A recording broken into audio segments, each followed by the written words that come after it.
सभापती महोदय, point of information आहे. नंदुरबारला समाज कल्याण विभागाचं डॉक्टर बाबासाहेब आंबेडकर मागासवर्गीय वसतिगृहाच्या मुली आता आंदोलनाला बसल्यात आणि विषय अतिशय गंभीर आहे की या वसतिगृहातील कर्मचाऱ्यांच्या आपापसातील अंतर्गत हेवेदावे आणि वादामुळे या वसतिगृहात राहणाऱ्या निष्पाप विद्यार्थिनींच्या जीवाशी खेळण्याचा अत्यंत संतापजनक असा प्रकार समोर आलेला आहे.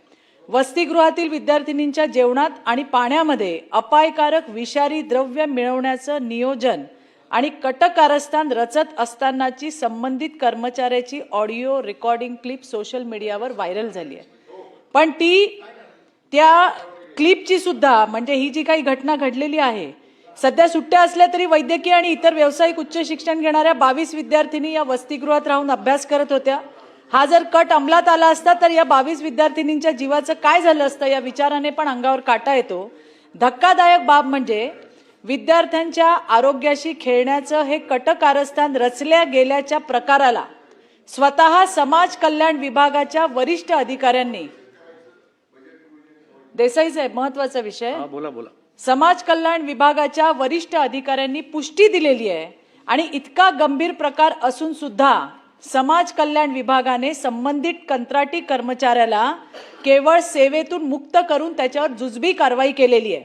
अशा जीवावर बेतणाऱ्या गुन्ह्यासाठी केवळ कामावरून काढणं ही कारवाई पुरेशी नाही.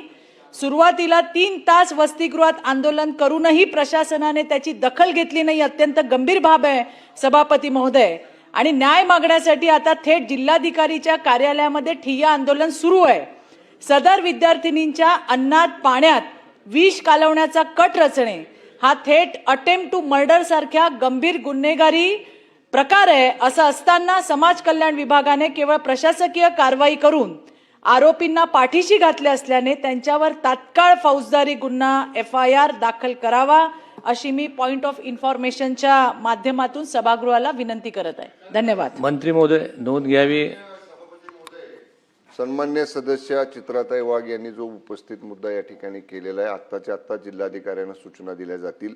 जिल्हाधिकाऱ्यांच्याकडनं तिथला वस्तुनिष्ठ अहवाल मागवला जाईल आणि अहवालामध्ये जे कोणी दोषी असतील त्यांच्यावर चौकशी आणि ती कारवाई केली जाईल. धन्यवाद.